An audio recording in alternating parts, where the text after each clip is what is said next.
The cold iron bit into Sam McKenna's wrists. It was the first thing he felt, a sharp, unforgiving promise of a bad day. He opened his eyes and the lamplight was all wrong, dancing on shadows that shouldn't be there.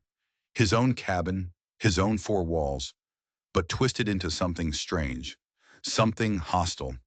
The taste of laudanum was a bitter memory on his tongue. He'd been drugged. At his kitchen table, the one he built with his own two hands, sat two figures. They were eating his bacon, his beans, drinking his coffee.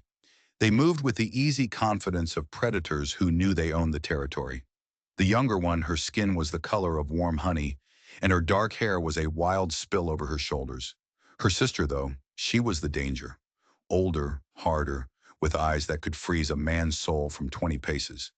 She watched him, and he knew this was a reckoning. "You're awake," the older one said. Her voice was flat, holding no warmth. He didn't know her name was Elena, not yet. He'd learn it soon enough, right before she tore his world apart. He tested the chains. They clinked. Good chains. Heavy.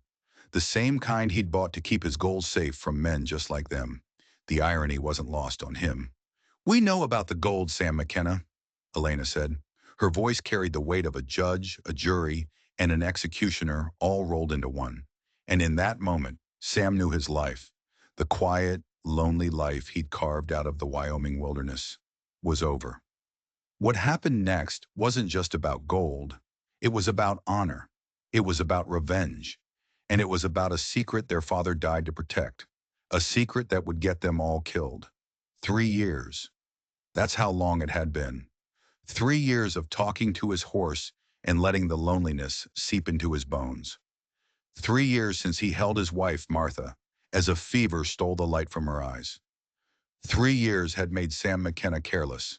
And out here, in 1887, carelessness was a death sentence.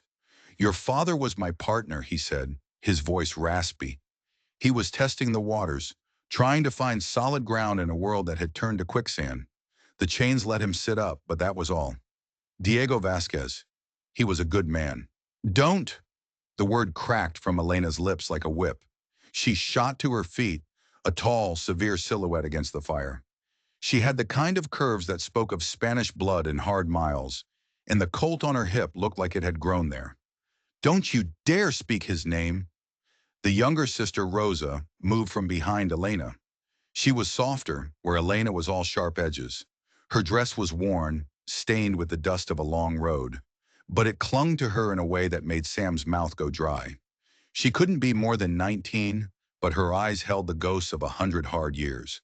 "He talked about you," Rosa whispered, her voice a stark contrast to her sister's fire. "He said you saved his life, down in the Colorado Territory." "Twice," Sam corrected, a hint of the old hymn creeping back. "But who's counting?" The slap was so fast he didn't see it coming. Elena's palm hit his cheek with the sharp report of a gunshot. The sting was immediate, but what came next was the real surprise. Her hand lingered there just for a second, and in that second he felt it. A tremor.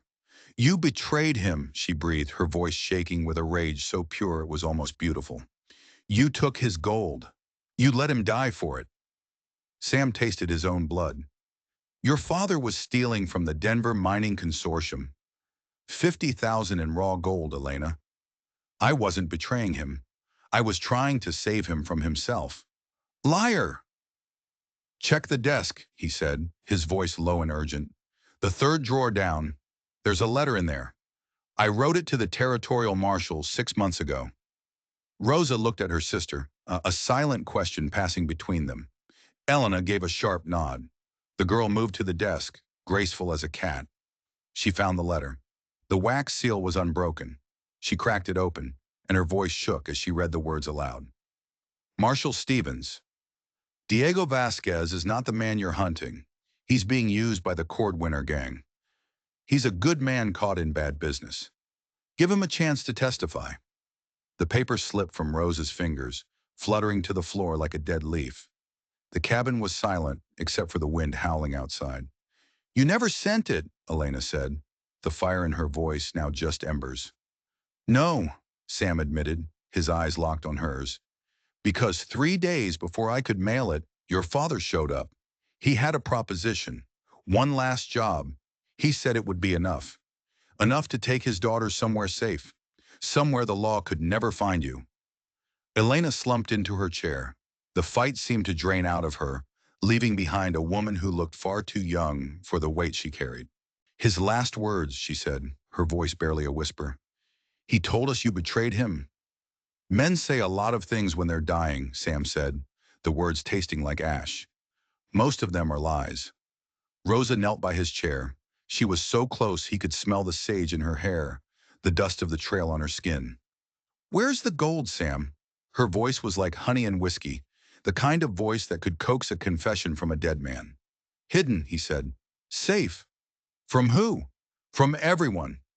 Lena leaned forward, her eyes narrowing. The firelight caught a small silver cross at her throat. Papa said you had a map.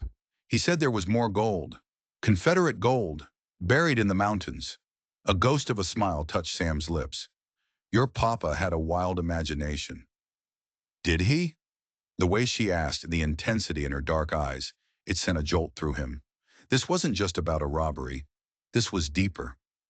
There's no Confederate gold, Sam said, his voice dropping. But there is something else. Something your father died to protect. The wind howled, rattling the windows like a hungry beast. Rosa's hand found his arm, her touch a spark of heat in the cold room. What? She breathed. Before he could answer, Elena's head snapped toward the window. Her hand was a blur, closing around the butt of her Colt.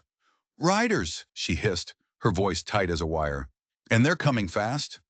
The sound hit them a second later, a thunder of hooves on frozen ground, the jangle of spurs, the shouted commands of hard men. Rosa's fingers dug into Sam's arm. Pinkertons, she whispered. Worse, Elena said, and blew out the lamp, plunging the cabin into darkness. Bounty hunters. The world exploded. The front door splintered inward, kicked off its hinges. A gunshot roared, and the slug buried itself in the doorframe, inches from Elena's head.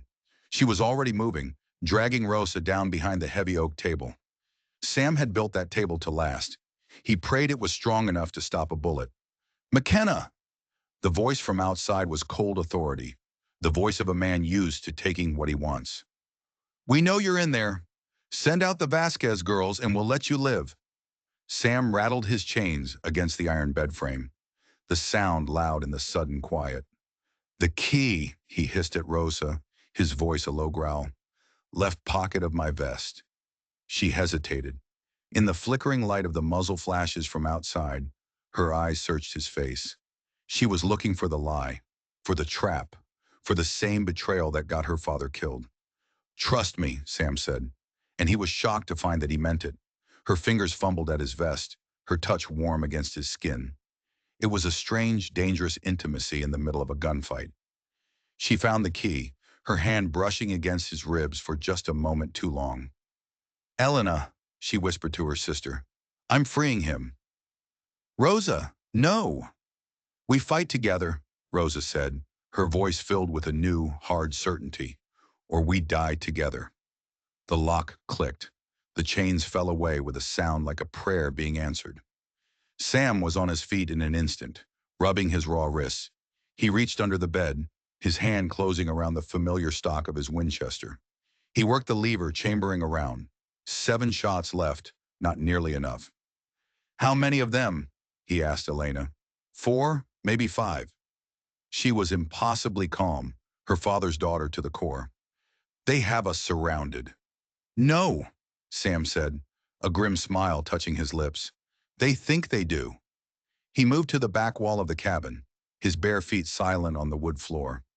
He found the loose board, the one he'd set up 3 years ago when the grief and paranoia were at their worst. Behind it was a dark, narrow opening, a tunnel. There's a root cellar 20 yards out, he told them, his voice low. It connects to the barn, if we can get there.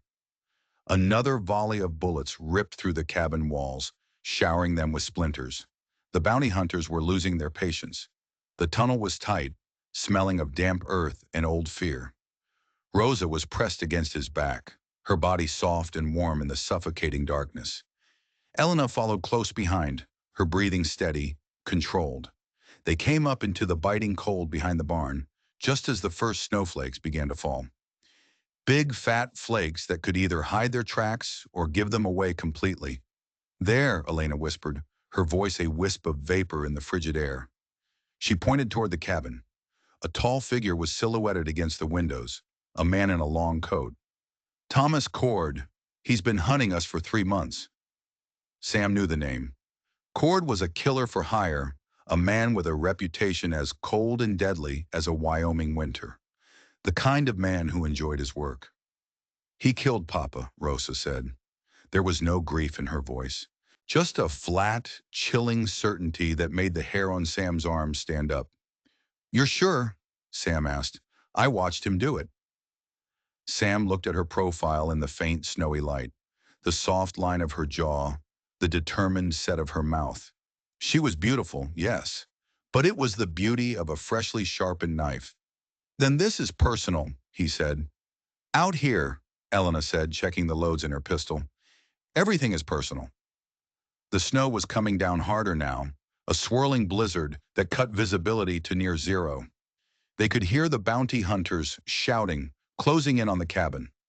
"They'll figure out we're gone soon," Sam said. "When they do—" He never finished the sentence. A deafening roar ripped through the night. A flash of orange light turned the snow to blood. Someone had thrown dynamite.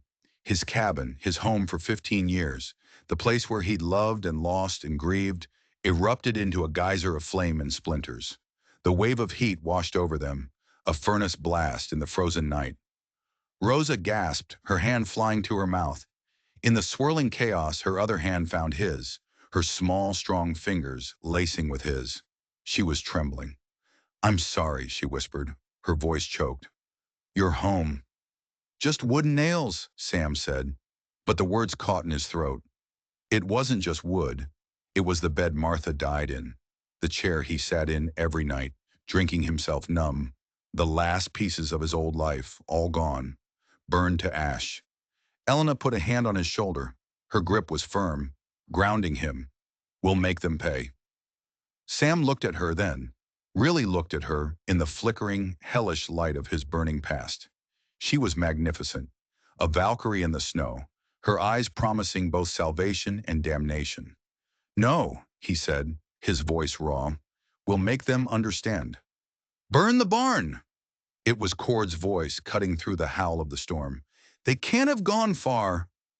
A strange, cold smile spread across Sam's face. It wasn't a nice smile. "That's where you're wrong, friend." He turned and led them away from the fire, deeper into the storm, up toward the high country he knew better than the back of his own hand.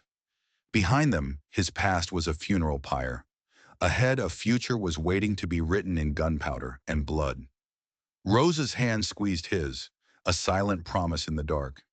And for the first time in 3 long, lonely years, Sam McKenna wasn't walking alone. The high meadow was Sam's sanctuary. It was where he came to talk to Martha's ghost. Tonight, it would be a killing ground. The snow was a thick white curtain, muffling the world, blurring the lines between friend and foe. It was perfect. "They'll follow our tracks," Elena said, her breath pluming in the icy air. "I'm counting on it," Sam replied. He was checking his Winchester, his movements quick and economical. This was a dance he knew all too well. He turned to the younger sister. "Rosa, you remember that old abandoned mining claim? Up on the ridge?" She nodded, her dark eyes wide in the pale snowy light. "The one you said was haunted?" "That's the one," Sam said. "When the shooting starts, you run for it. Don't look back. Don't stop for anything. Just run." "No." The word was quiet, but it had the weight of granite. "We started this together," she said, her chin lifting. "We finish it together." Elena allowed herself a small, grim smile. For a second, she looked less like a hardened gunfighter and more like a proud older sister. "Papa always said she was the stubborn one." "Runs in the family, I imagine," Sam said, meeting Elena's gaze over Rosa's head. A silent understanding passed between them, a bond forged in fire and desperation. They took their positions behind a massive fallen pine. The trunk was thick enough to stop a buffalo, let alone a rifle round. Sam took the center, The sisters flanked him, like avenging angels on his shoulders. Three hearts beating as one against the frozen silence. They didn't have to wait long. The bounty hunters came up the trail, clumsy and loud, confident in their numbers. Thomas Cord was in the lead, his long duster flapping in the wind like the wings of a vulture. Three others followed, hard-faced men with dead eyes and restless trigger fingers. "McKenna!" Cord's voice boomed across the meadow. "This is your last chance. Give us the girls and you can walk away." Sam's answer was a single shot from his Winchester. The bullet screamed past Cord's ear and punched a neat hole through his hat, sending it spinning into a snowdrift. The next 17 minutes were a blur of muzzle flashes, the roar of gunfire, and the high, thin scream of ricocheting lead. It was the brutal arithmetic of the West, where the only thing that mattered was who was faster and who was luckier. When the smoke cleared, the meadow was still. Two of Cord's men lay unmoving in the snow, their dark blood a stark stain on the pure white. A third was crawling for the tree line, leaving a crimson trail behind him. Only Thomas Cord was still on his feet, but his gun arm hung limp and useless at his side, shattered by one of Elena's impossibly precise shots. "It's over, Cord," Sam called out, stepping from behind the log. "Walk away. Live to see another sunrise." Cord laughed. It was a terrible sound, like grinding glass. "Over?" he rasped, clutching his ruined arm. "Boy, this ain't even the beginning." He spat a wad of blood into the snow. "You think this is about some local bounty? This paper on the Vasquez girls? It comes from the top, from the territorial governor himself." Sam froze. This changed everything. This wasn't just about a robbery anymore. This was a conspiracy. "What are you talking about?" Elena demanded, her pistol still trained on Cord's chest. "Their daddy," Cord sneered. "He wasn't just a thief. He was a bookkeeper. He knew things. Things Governor Thompson wants to stay buried." Suddenly, the unsent letter, the father's desperation, the professional bounty hunters. It all clicked into place. Diego Vasquez wasn't running from the law. He was running from a man who was the law. "You think you're safe?" Cord coughed, a wet, rattling sound. "There ain't a corner of this territory you can hide in. Every lawman, every bounty hunter, from here to California will be gunning for you. The governor has promised a fortune." "Maybe," Sam said, his voice dangerously quiet as he walked toward the wounded man. "But they won't be alone." Something in Sam's eyes made Cord take a step back. Fear. He finally understood. "You'd throw your life away for them?" He spat, his face twisting in a mask of hate. "For two half-breed Mexican—" He never finished the word. Elena's breath hitched, a sharp intake of fury. But it was Rosa who moved. She was a blur of motion, a small, deadly whirlwind of vengeance. The little derringer she carried appeared in her hand, as if by magic. The shot was a flat crack in the frozen air. Thomas Cord staggered back, a look of pure shock on his face. A dark circle bloomed on his chest. He dropped to his knees in the snow. "My name," Rosa said, her voice soft but clear as a bell, "is Rosa Vasquez. Remember it." Cord opened his mouth, but only blood came out. He pitched forward, his face landing in the snow he'd just stained. The meadow was quiet again, save for the whisper of the wind through the pines. Sam looked at Rosa, not as a girl, not as a victim. He looked at the woman who had just delivered justice with a steady hand and a cold heart. She was terrifying. She was beautiful. And she was looking right back at him, her eyes filled with a storm of emotions he couldn't begin to name. "It's not over," Elena said, her voice hollow. She was reloading her pistol, her hands moving with mechanical precision. "He was telling the truth. More will come." "Let them," Sam said. But he wasn't looking at Elena. He was looking at Rosa, and in her eyes he saw a reflection of his own shattered soul and the wild, dangerous possibility of building something new from the wreckage. A man gets tired of being alone. He gets tired of running from ghosts. And for the first time, Sam McKenna thought he might have found something worth fighting for, something worth dying for. They didn't bury the dead. They left them for the wolves in the winter. It was a harsh justice, but it felt right. Honest earth for dishonest men. The walk back to the smoldering ruins of the cabin was a silent one. The adrenaline was gone, replaced by a bone-deep weariness and the cold, heavy weight of what they had just done, and what was still to come. Thomas Cord's last words echoed in Sam's mind. The governor himself. They weren't just outlaws anymore. They were enemies of the state, fugitives with a price on their heads that would draw every killer west of the Mississippi.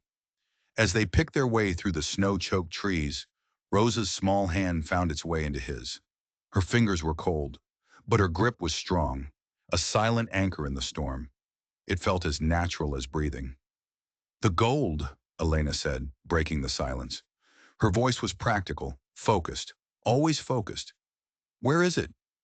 "Under the floorboards of the barn," Sam said, "in a false compartment beneath the hayloft."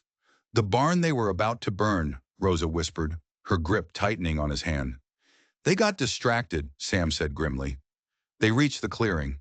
What was once his home was now a blackened, smoking scar on the landscape. The barn, miraculously, was untouched.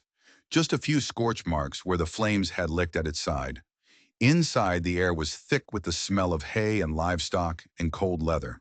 Sam led them to the back, pried up 3 loose floorboards, and revealed a heavy iron strongbox. It took all 3 of them to haul it out. Inside, nestled in canvas bags, was a fortune. $50,000 in raw, gleaming gold. Enough to start a new life. Enough to buy a small army. Enough to get them all killed. "What was he protecting, Sam?" Elena asked, her eyes fixed on the gold. But her question was about something else entirely. "What did my father know that was worth all this?" "Cord said he was a bookkeeper," Sam mused, his mind racing. "Your father wasn't just muscle for the Cordwinner gang. He was handling their books. And maybe he was keeping a second set, one for himself. A ledger, a record of bribes, of crimes, of corruption that reached all the way to the governor's mansion in Cheyenne. If that ledger exists," Elena said, her voice tight, "it's the only thing that can clear our names. It's the only weapon we have." "And the most dangerous thing in the world to possess," Sam finished for her. "The governor won't stop until he has it, and everyone who knows about it is in the ground." Rosa looked from her sister to Sam, her young face pale in the lantern light. "So what do? We can't stay here. We can't run forever." Sam looked at the 2 sisters.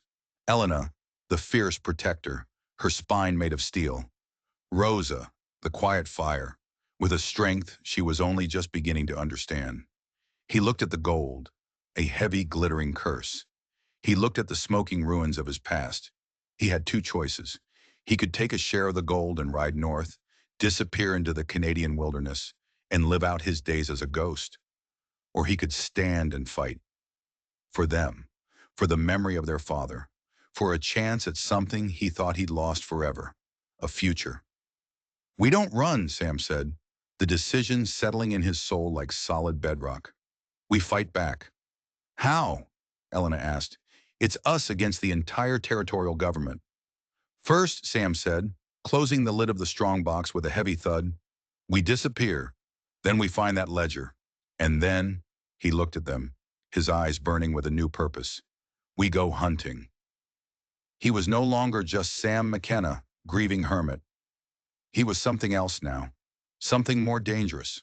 They loaded the gold onto 2 of Sam's sturdiest pack mules. They took what little they could salvage: weapons, ammunition, some blankets, and a photograph of Martha that had miraculously survived, tucked inside a leather-bound book. As the sun began to rise, painting the snow-covered peaks in shades of pink and gray, they rode out. Not west, toward the settled lands, but east, deeper into the unforgiving wilderness of the Bighorn Mountains. They were 3 ghosts riding into a landscape just as haunted as they were, with a fortune in the stolen gold and a secret that could bring down a king. Rosa rode beside him, her presence a quiet comfort. She glanced over at him, a small, tentative smile on her face. "Where are we going, Sam?" she asked. "To a place no one will ever think to look for us," he replied. "A place I swore I'd never go back to." The trail ahead was steep and treacherous.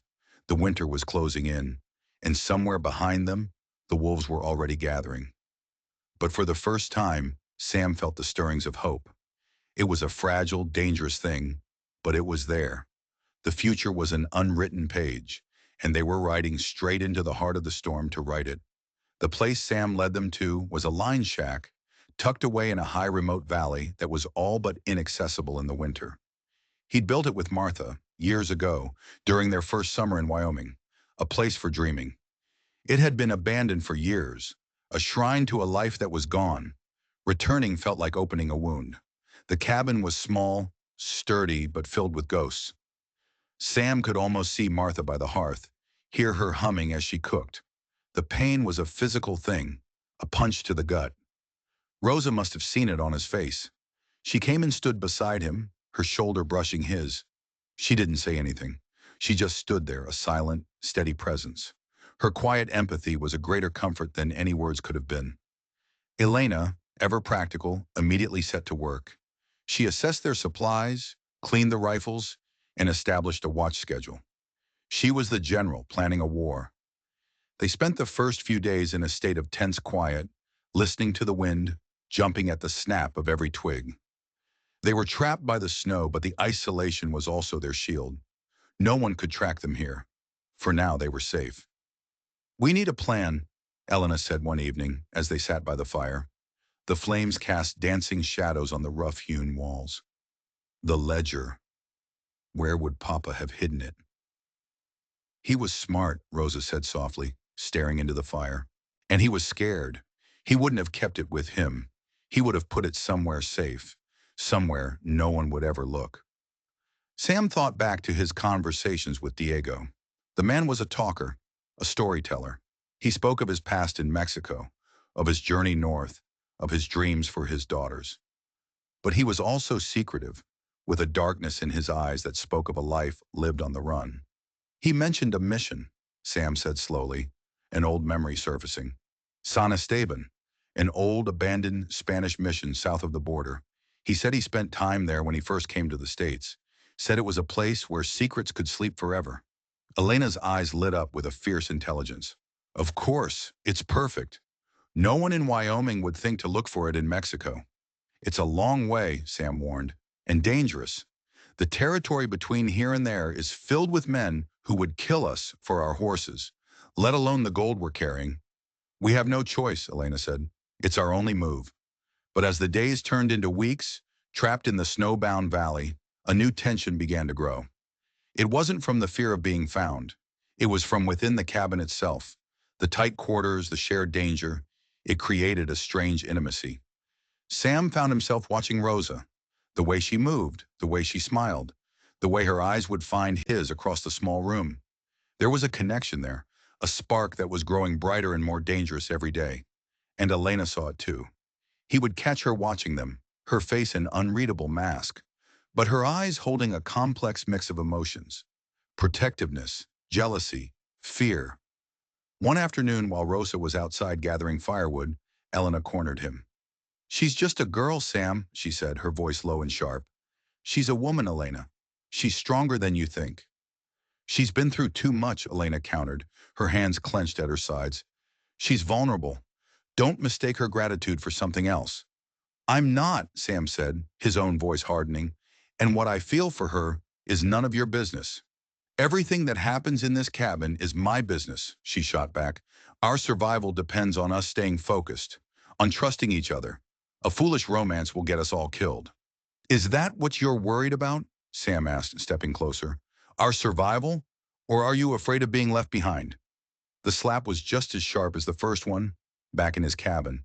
But this time there was no tremor in her hand, only cold, hard fury.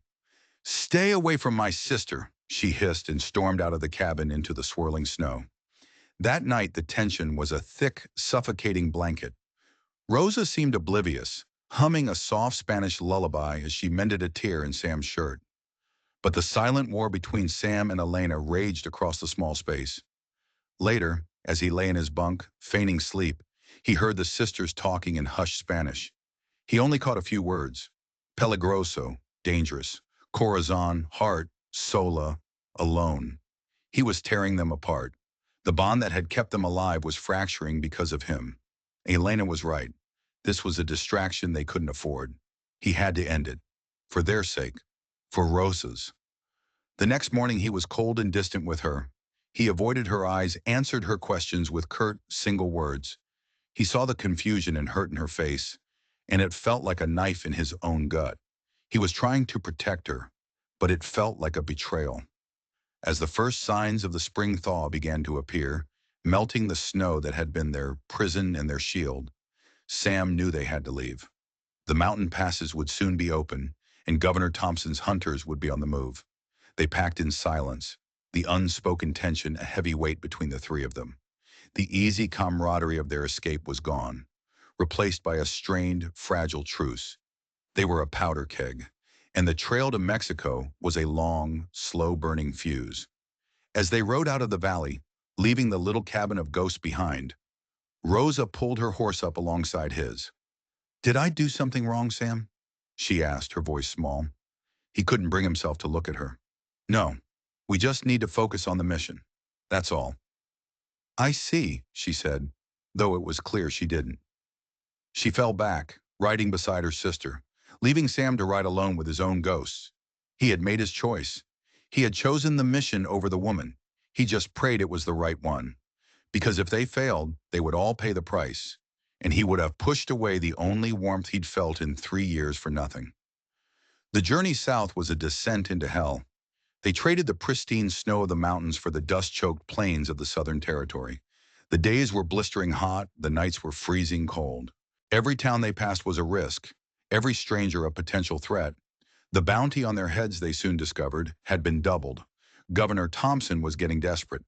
Posters with their faces, crudely drawn but recognizable, were nailed to the walls of every saloon and sheriff's office. Wanted, dead or alive. They traveled by night, hiding during the day. The gold a constant, heavy burden. The strain was taking its toll. Sam and Elena were constantly at odds, arguing over the route, over their tactics, over every little decision. Rosa was the silent peacekeeper, her quiet presence the only thing keeping them from tearing each other apart. One night, camped in a dry arroyo, they were ambushed. It wasn't bounty hunters. It was a band of Comancheros, drawn by the sight of their pack mules. The fight was swift and brutal. Sam, Elena, and Rosa fought back to back, a desperate, cornered triangle of fury. When it was over, 3 bandits lay dead in the dust. But Elena had taken a knife to the arm, a deep, ragged gash that was bleeding badly. And one of the pack mules, the one carrying half the gold, was gone. Panic set in. $25,000 vanished into the night. "We have to go after them," Elena insisted, her face pale with pain and fury as Sam bandaged her arm. "No," Sam said, his voice firm. "They're gone. The gold is gone. We try to track them in the dark. We'll ride straight into another ambush. We have to keep moving. We can't just leave it." "We can, and we will," Sam snapped, his patience finally breaking. "That gold has been nothing but a curse. It's weighed us down. It's made us a target. Maybe losing it is the best thing that could have happened to us." He regretted the words as soon as they left his mouth. He saw the look on Elena's face. To her, that gold wasn't just money. It was her father's legacy. It was justice. She turned away from him, her shoulders slumped in defeat. Rosa looked at Sam, her eyes filled with disappointment. The rift between them had grown into a chasm. They rode on, the remaining gold feeling heavier than ever. The loss had changed the dynamic. They were no longer fugitives carrying a fortune. They were just fugitives. A few days later, they stumbled into a small, dusty border town. Elena's wound was festering, her fever climbing. They needed a doctor, and they needed supplies. It was a risk, but they had no choice. Sam left the sisters hidden in a livery stable and went to find a doctor. The town was a miserable collection of adobe huts and ramshackle saloons, filled with hard-eyed men and lost souls. The doctor was a drunk, but his hands were steady enough. He cleaned and stitched Elena's wound, gave them a pouch of herbs for the fever, and took a few of their gold coins without asking any questions. As Sam was leaving the doctor's office, he saw it, a new poster, nailed to the telegraph pole. It had his face on it, but the name was wrong. Samuel Jones, wanted for the murder of Thomas Cord and his deputies. But that wasn't the twist. The poster also had another name, a partner, an accomplice. Also wanted for questioning, Marshal John Stevens. The Marshal, the man Sam had written the letter to. It didn't make sense. Why would the governor want his own territorial marshal? Unless Stevens wasn't his man. Sam's blood ran cold. He had almost mailed that letter. He had almost delivered the sisters' only hope of salvation directly into the hands of the man who wanted them dead. He had to warn him. But how? He was a wanted man. He made his way to the telegraph office. It was a long shot, a desperate gamble. He paid the clerk, a sleepy-eyed old man, and handed him a coded message, one he and Stevens had worked out years ago. The eagle is hunting his own. The deer are in the high valley. Stay out of the sun. The clerk tapped out the message. The clicks echoed in the silent room like a ticking clock. As he turned to leave, the door opened, and two men stepped in. They wore the badges of deputy marshals, and they were looking straight at him. "Samuel Jones," one of them asked, his hand resting on the butt of his pistol. "You're under arrest." The jail cell was a suffocating box of baked adobe and despair. They hadn't recognized him from the poster. They just arrested him for sending a coded telegraph, a federal offense in a territory on high alert. It was bad luck, pure and simple, the kind of luck that gets a man hanged. Through the single-barred window, he could see the livery stable where he'd left the sisters. He prayed they'd had the sense to run when he didn't come back. He had to get out. He spent hours studying the cell, the lock, the guards. It was hopeless. Just as the sun began to set, casting long shadows across the dusty street, he heard a commotion outside, shouting. A woman's voice, sharp and commanding. "Elena." Then a gunshot. Then another. The cell door rattled. A key scraped in the lock. It swung open, and Rosa stood there, a smoking pistol in her hand, her face a mask of grim determination. "Let's go," she said. Elena was outside, holding the two deputies at gunpoint. They had their hands in the air, their faces a mixture of fear and disbelief. "The horses are ready," Elena said, her voice tight. "We have to ride, now." They fled the town, riding hard into the setting sun, the shouts of an angry posse rising behind them. They didn't stop until they were miles into the desert, the horses lathered and heaving. Sam turned to Elena. "That was reckless. You could have been killed." "And you would have been hanged," she shot back, her eyes flashing in the moonlight. "We leave no one behind. That was my father's rule." Something had shifted. The jailbreak, the shared danger, it had reforged their broken alliance. "Your arm," Sam started. "It's fine," she said, cutting him off. But he could see the pain in her eyes. He turned to Rosa. She hadn't said a word since they'd left town. She just stared at him, her expression unreadable. "Thank you," he said softly. "I couldn't let them hang you," she whispered.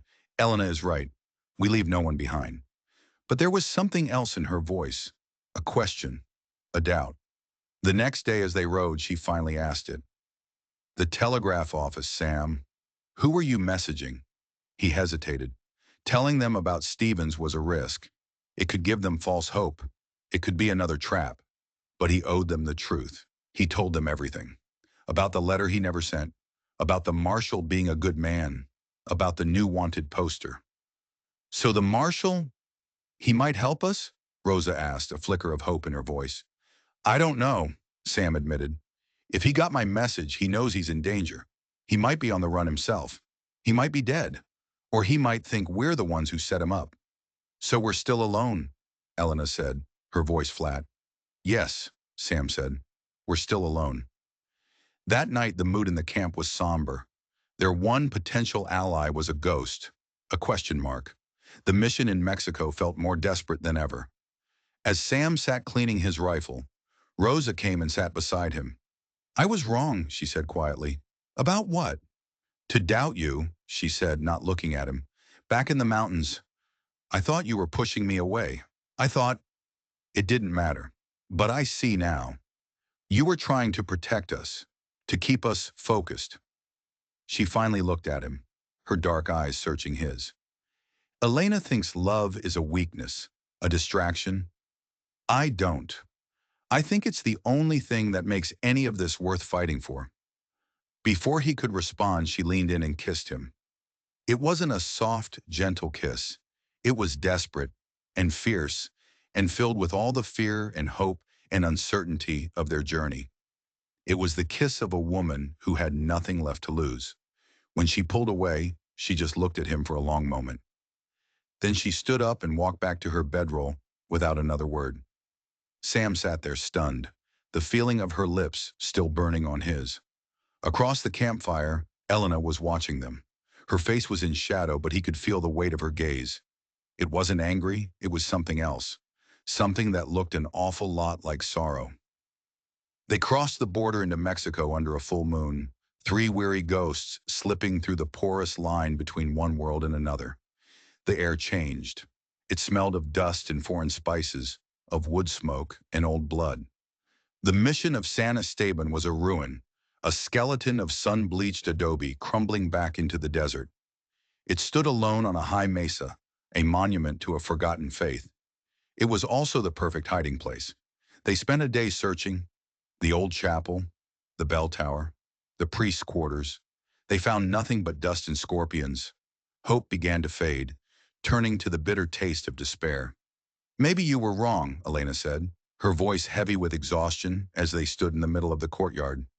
"Maybe it's not here." "No," Rosa said, her eyes scanning the crumbling walls.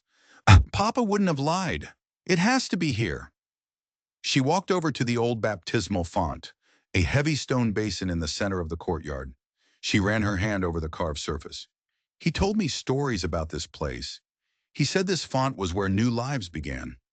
Sam and Elena watched as she traced the lines of the carvings. Her fingers stopped on a small, barely perceptible symbol, a snake eating its own tail. "This was his mark," she whispered. Sam came over examining the font. It was solid stone, impossibly heavy, but as he ran his hands along the base, he felt it. A slight give, a loose stone. Working together, they managed to pry it free. Behind it was a small, dark cavity, and inside that cavity, wrapped in oilcloth, was a thick leather ledger. They had found it. They opened it with trembling hands. Page after page was filled with Diego Vasquez's neat, precise handwriting. It was all there. Dates, names, amounts.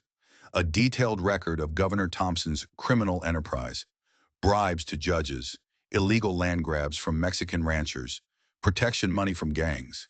It was enough to bring down his entire administration. It was their salvation. Tucked into the last page was a letter. It was addressed to them, to Elena and Rosa. Elena took it, her hands shaking, and began to read aloud.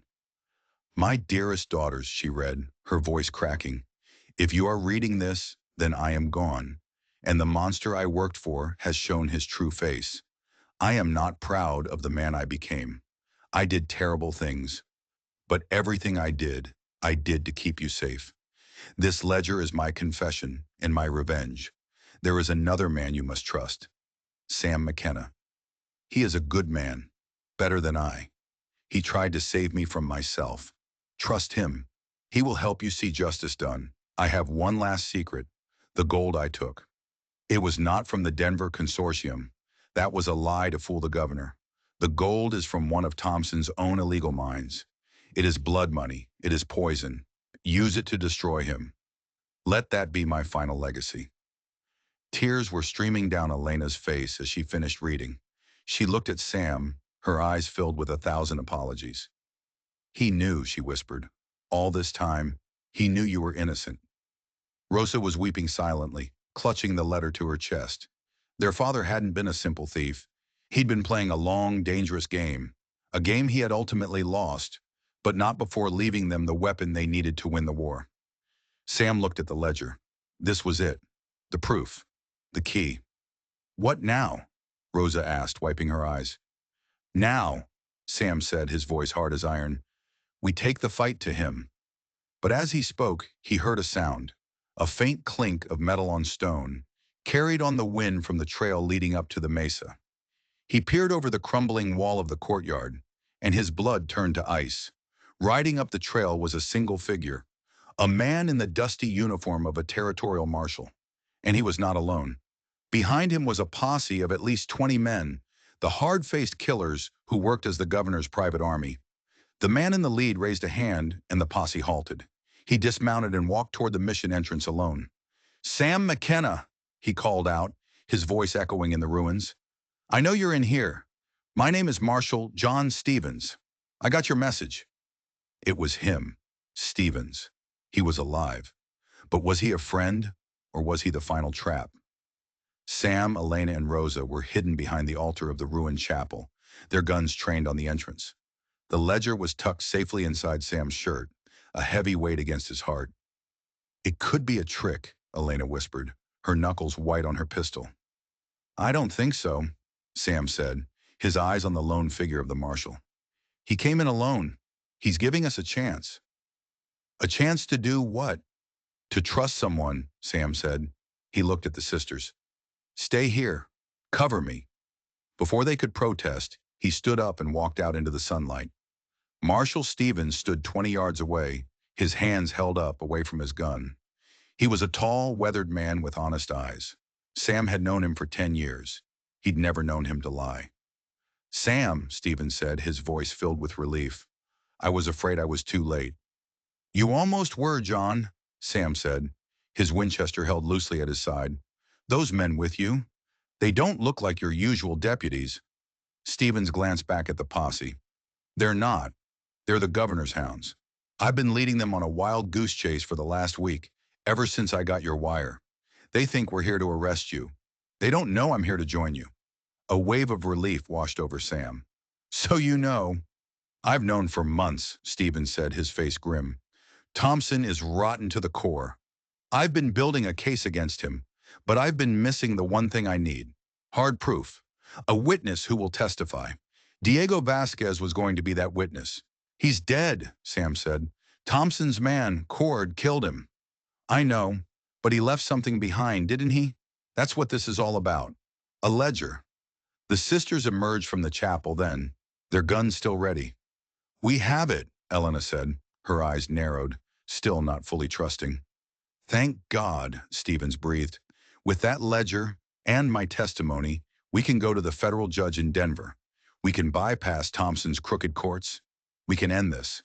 But just as hope began to bloom, a new voice cut through the air. "I'm afraid it's not that simple, Marshal." A man stepped out from behind the posse, a well-dressed man in a tailored suit with a cold, cruel smile. Sam recognized him from the newspapers. Governor Thompson. "You've led me right to them, Stevens," the governor said, his voice dripping with mock praise. "I knew I could count on your misplaced sense of honor." The posse raised their rifles, their aim steady. They were trapped. "You've been a thorn in my side for too long, Marshal," Thompson continued. "And as for you, McKenna, and the Vasquez girls, you are the last loose ends of a very messy business. Give me the ledger, and I'll make your deaths quick." "It's over, Thompson," Stevens yelled, drawing his own pistol. "This ends today." "Yes," the governor said with a chilling smile. "It does." He gave a signal. The world exploded in gunfire. Stevens went down, clutching his chest. Sam dragged him behind the baptismal font as bullets chewed up the adobe walls around them. The sisters laid down a covering fire, their shots precise and deadly. "The ledger," Stevens gasped, blood on his lips. "You have to get it to Denver. The judge, his name is Wright." "We're not leaving you, John," Sam yelled over the roar of the guns. "You have to," Stevens said, his eyes already glazing over. "This is bigger than me. It's about the law. It's about—" His voice trailed off. Marshal John Stevens, the last honest lawman in Wyoming, was dead. Rage, cold and pure, filled Sam. This wasn't about survival anymore. It was about vengeance. "Rosa! Elena!" he shouted. "The bell tower! Go!" They gave him a final, desperate look, then ran for the crumbling stone tower at the corner of the courtyard, providing them with a higher vantage point. Sam was alone, pinned down, with a dead man and a book that could save the world. He was outgunned, outnumbered. It was hopeless. And then he heard a new sound. Not gunfire. Hoof beats, dozens of them, coming fast from the desert behind the governor's men. A wild cry echoed across the mesa. From over the rise came a wave of riders, Mexican ranchers, the same men Governor Thompson had been robbing and terrorizing for years. They were armed with old rifles, shotguns, even machetes, and they were riding straight for the governor's posse. At their lead was an old man Sam recognized, the doctor from the border town. He'd done more than just take their gold. He'd sent a message. He'd raised an army. The governor's men, caught completely by surprise, were thrown into chaos. The battle turned from a siege into a bloody, swirling melee. This was their chance. "Sam!" Elena shouted from the tower. "Now!" Sam grabbed the ledger, took one last look at his friend, and ran. He sprinted across the courtyard, bullets kicking up dust at his feet, and scrambled up the rickety ladder into the bell tower. From their perch, they could see the whole battle. The ranchers were fighting with the fury of desperation for their land, for their families, for their honor. Governor Thompson, his face a mask of rage, was trying to rally his men, but they were breaking, scattering before the tide of righteous anger. Thompson saw them in the tower. He raised his own pistol and fired. The bullet struck the ancient bell above their heads, sending a deafening clang across the battlefield. Another shot splintered the wood next to Rosa's head. "We have to stop him!" Rosa cried. Sam raised his Winchester. It was a long shot, an impossible shot. The governor was a moving target, surrounded by the chaos of the fight. He took a breath. He thought of Martha. He thought of Diego Vasquez. He thought of Marshall Stevens. He squeezed the trigger. The rifle bucked against his shoulder. Across the courtyard, Governor Thompson stopped. A look of surprise crossed his face. He looked down at the red stains spreading across his pristine white shirt. Then he fell. A stunned silence fell over the battlefield. The governor's men threw down their weapons, surrendering to the ranchers. It was over. They stood in the bell tower, the three of them, smoke curling from Sam's rifle, the setting sun painting the desert in hues of blood and gold. They had won. The journey to Denver was quiet. They rode with an honor guard of the same Mexican ranchers who had saved them, the ledger now a symbol of their shared victory. Judge Wright was an old, stern man with eyes that saw through lies. He read the ledger in silence, his expression growing grimmer with every page. When he was done, he looked at Sam, Elena, and Rosa. "The testimony of this book, combined with the events at the San Esteban mission, is more than enough," he declared. "I am issuing federal warrants for the arrest of every man named within these pages. The government of Wyoming will be purged." He looked at the bounty posters on his desk. With a flick of his wrist, he tore them in half. "As of this moment," he said, "you are all cleared of all charges. You are free." Freedom. It was a simple word, but it felt strange, unfamiliar. They walked out of the federal building into the bustling streets of Denver, blinking in the bright sunlight. For the first time in months, they didn't have to look over their shoulders. No one was hunting them. They still had the $25,000 from the second mule. Blood money, as Diego had called it. "What will you do now?" Sam asked the sisters. Elena looked out at the city, a place of new beginnings. "Our father's name is cleared. We can go back to our family's home in Mexico. We can start over." "And you, Sam?" Rosa asked, her voice soft. Sam looked at her. He saw the woman who had trusted him, who had saved him, who had kissed him by a dying fire in the middle of the desert. He thought of his ruined cabin, of the empty life he had been living. "I've been alone for a long time," he said. "I'm tired of it." He looked from Rosa to Elena. "There's a hospital that needs to be built in Cheyenne, for people without money, without connections, for people like your father." He paused, taking a breath. "I could use some help." A slow smile spread across Elena's face. "Building a hospital? It sounds like trouble." "The best kind," Sam said. Rosa stepped forward and took his hand. Her touch was no longer a question, but an answer. "We started this together," she said, her eyes shining. "Let's finish it together." Spring came early to Wyoming that year, melting the last of the snow and revealing the green shoots of new life. On the land where Sam's old cabin once stood, a new one was rising, bigger and stronger than the last. There were logs cut from trees that had grown straight and true, and a porch wide enough for 3 chairs. The gold, Diego's gold, blood gold, redemption gold, was put to work. The Vasquez Memorial Hospital was more than just a building. It was a promise, a legacy. Sometimes on quiet nights, when the coyotes sang their lonely songs to the moon, Sam would stand on the porch and look at the stars. Elena would be inside, reading a book by the fire, her fierce heart finally at peace. And Rosa would come and stand beside him, slipping her hand into his, their fingers lacing together in the easy, comfortable way of people who had found their home. The West was still a wild, dangerous place, but he had learned that redemption wasn't about erasing the past. It was about building a future worthy of the people you had lost and the people you had found. Love, he had discovered, was not a weakness. It was the only thing strong enough to build a new world from the ashes of the old. Thank you for coming along on this journey into the untamed frontier. If this story stirred something in you, do me a favor and hit that like button. And if you want to hear more tales like this one, make sure you subscribe to the channel. Let me know in the comments where you're listening from tonight. Until next time, may your aim be true and your heart even truer.